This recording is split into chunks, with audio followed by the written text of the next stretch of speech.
Tutto vero. Yes, Simon Yates has really won the Giro D'Italia. And this week on the Gruppetto, we'll tell you how he did it.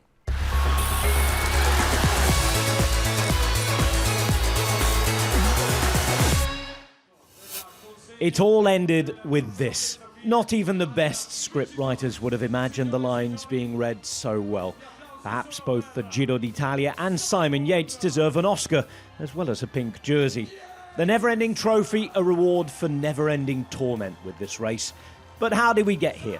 First, a quick reminder of what happened previously at the Giro. The maglia rosa awaits the winner, and it's Pedersen's in pink at the Giro D'Italia. Primos really scared me, so yeah, it was a stressful day. Yeah, I'm so happy. At the end was really close. 2 victories already, it's incredible. This team is incredible to perform like this. Lidl-Trek love it when a plan comes together. Come on, Casper. Believe in yourself here, mate. And what a big win that is for Picnic Postanel! Yeah! Get on! The man in pink who goes, he's looking for a hat-trick. He hits the front like a missile. He wins. Was arriving here without a win, so get the first one for the year is a big relief. Arms in the air, sensational stuff from Juan Ayuso. And this is a life-changing moment. The maglia rosa back in Italian hands. Isaac del Toro launching himself into the stratosphere of professional cycling. I tried to go all in, and maybe in another planet I drop an iron, but I cannot. And never, ever doubt what. I had to win this stage after a long period without delivering. Finally, yeah, it feels so good.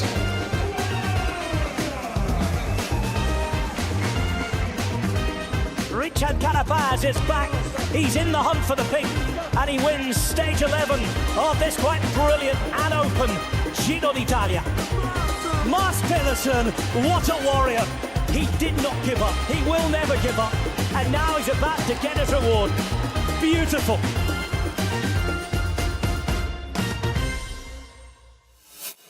The Giro d'Italia resumed with Isaac del Toro in the lead. 6 stages to race, and importantly, just short of 25,000 metres still to climb. On that front, it was the most difficult final week of a Tour of Italy ever. That hellish last 6 days would begin with a mountaintop finish at San Valentino, but not all would love it.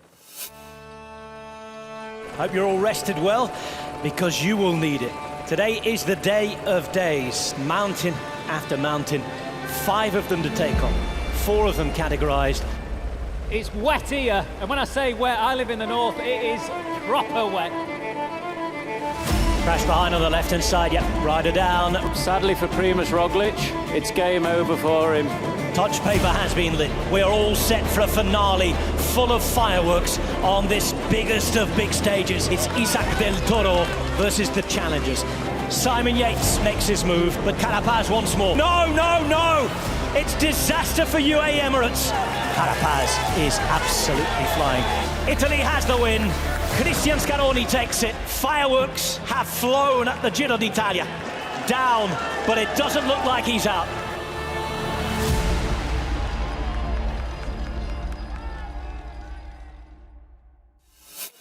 The momentum after that was with Carapaz. The question of leadership at UAE now resolved on the road.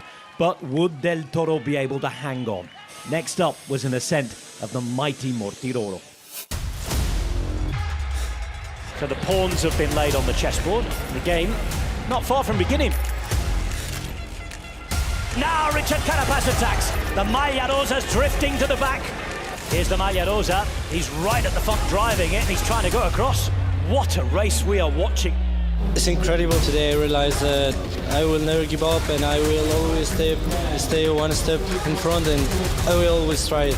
I don't have nothing to lose, and today was not easier than yesterday, but for sure I have a better mentality. Now it's time to fight for glory, and Isaac del Toro decides that the best form of defence is attack. It is not over, and it's the bull who's running. He is up for the fight big time today. And Viva Mexico! Viva el Giro! Viva Isaac del Toro! He is alive, kicking, and now even more the leader of this Giro d'Italia.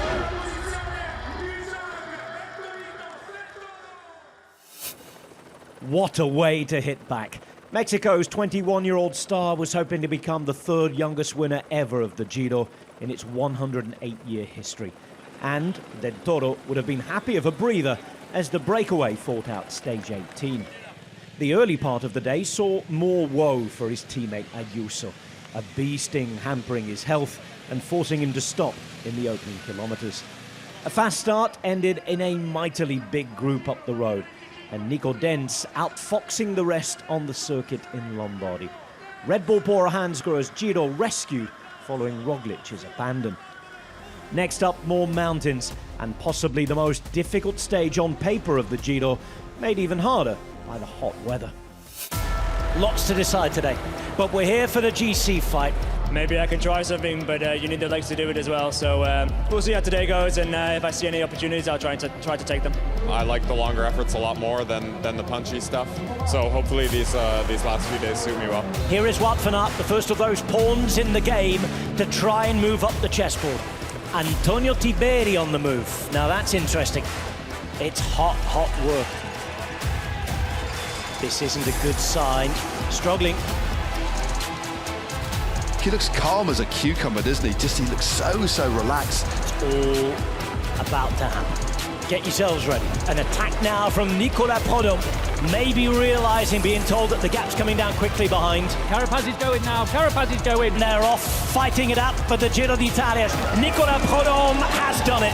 And the young bull is not just in the ring, but he is running riot at this Giro. What had been the plan this morning? Completely different to what we did, so I'll have to review that with the team. Can you just explain that in what way? I don't want to say anything. Today, did that go according to plan? Yeah, I heard also that that Simon said that it was not according plan. I think that is something what we will discuss this evening. If we go completely in detail, then in some details it was a little bit different, but in general line I think we followed what we wanted to do. A frustrating day for fans and riders alike. But that would all change with a Super Saturday final mountain stage to Sestriere, taking in the Colle delle Finestre. The last time that the climb had been on the Giro route, it had seen one of the most surprising turnarounds in Grand Tour history. Chris Froome came back from minutes down to overhaul Simon Yates, who had looked invincible. Before this year's return, Yates sat third, 1 minute and 21 seconds behind Del Toro, with Carapaz second at 43 seconds. We're all set for a fantastic afternoon. It's Judgment Day. When the parcours was released, I always had in the back of the mind to try and do something here. Here we go, Colle delle Finestre about to begin. A climb that can act as judge, jury, and perhaps even executioner. The maglia rosa, heartbroken.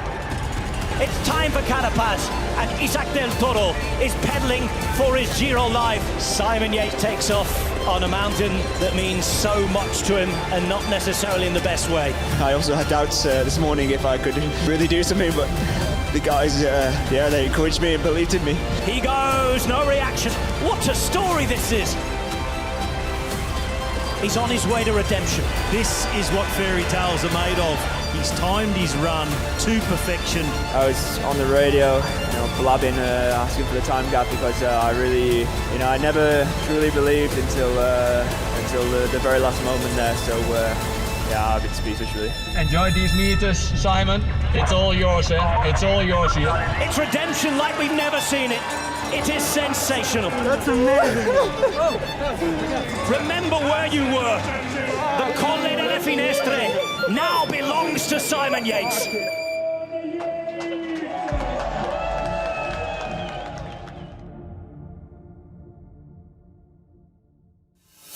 It was hard to comprehend the magnitude of what had happened. However, the feels were definitely real. The race had been won, but there was still time for one final fast finale in the capital, Rome.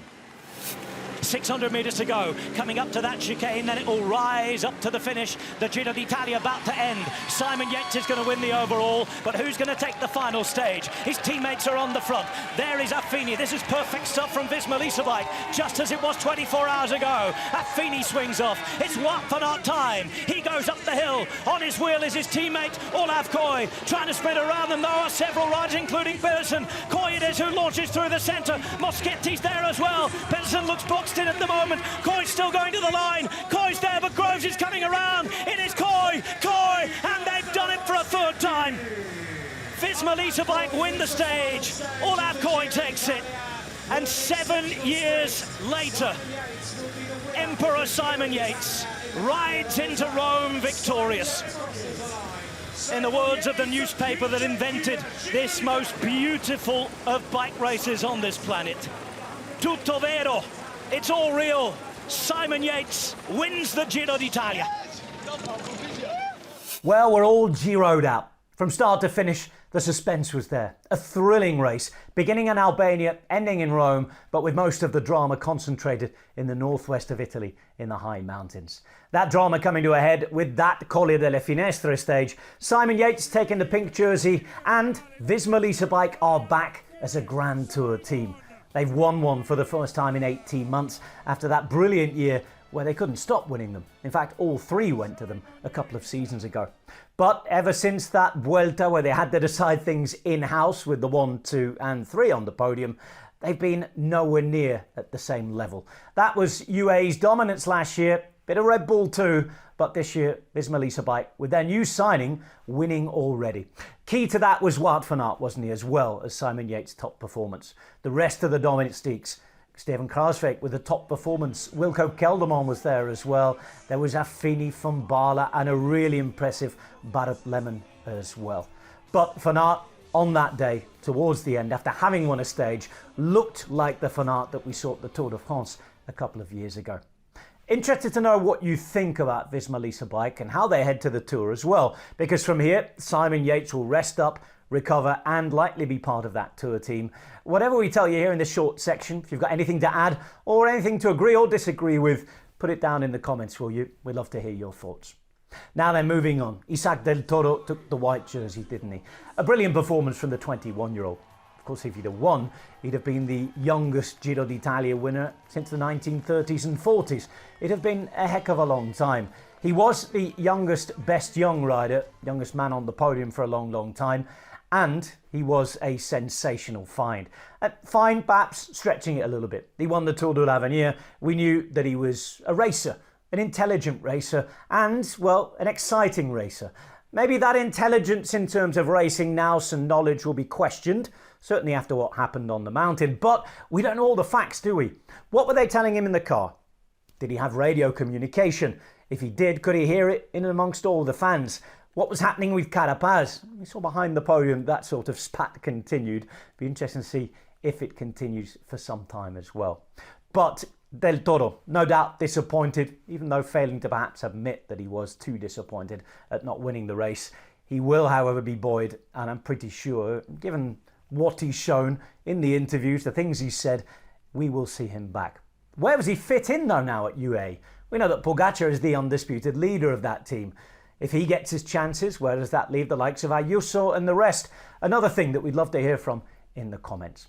So the UAE inquest continues, but it was a very good, well, that's putting it lightly. It was a sensational Giro d'Italia for Lidl-Trek, wasn't it? 6 stage wins, maglia ciclamino for Mess Pedersen, an incredible time of it. Verona getting that first big Grand Tour win as well. Dan Orla winning the time trial, others coming close, and as a team, looking solid, together, and like they were really enjoying themselves. Then again, if you win 6 stages at a Grand Tour and can't enjoy it, perhaps there's something wrong. So well done to Lidl-Trek, and well done to XTS Astana as well. They took the maglia azzurra, those vital 180 UCI points with it too. Fortunato went after that jersey earlier on. He was there with Scaroni when Scaroni won his stage, and they really did pull off an excellent 3 weeks. The fight to avoid relegation continues, however. We will watch that, we'll monitor it, we will see it. Lots of changes of places to come with that, and I think Cofidis, perhaps even another team or two, could get dragged into it as well. For now though, we leave the Giro with a lot of conclusions. Anything we've missed out, any points, remember to make them in the comments below. We'll try and get back to you next week on the Gruppetto. Elsewhere this week, the Tour of Norway took place in and around the city of Stavanger. It began with a good news story for the home fans. Storm Ingebrigtsen held off the bunch to win from a breakaway. The 20-year-old Norwegian native taking the first race leader's jersey before Matthew Brennan beat Maxim Voghils to the line on a tough Stage 2 finish. The Belgian got the better of a tug of war between the two a day later, but the Briton held on to the race lead. On Sunday, Brennan was back to take his second stage of the week and break home star Alexander Kristoff's heart, winning the final stage of the veteran Norwegian's last home tour in his hometown. I kind of knew that it was a big headwind along here and just used the guys to kind of come through at the last minute. And yeah, Kristoff, he was fast. He really did put up a good fight. The Visma-Lease bike rider finished the overall winner, a 10th victory of the teenager's sensational debut season. Well, time for a few days rest now after big classic season and then an absolutely brilliant Giro d'Italia. But in a few days we'll be back to it with the Dauphiné, Jonas Vingegaard, Tadej Pogacar and Remco Evenepoel supposedly all in the same stage race. Yes, the Dauphiné begins on Sunday on TNT Sports and Discovery+. This week there's also the Women's Tour of Britain, and we'll be back to talk about that alongside the Tour of Slovenia later this week. For now though, from me from the Gruppetto and from the Giro d'Italia, ciao for now. See you soon. Goodbye.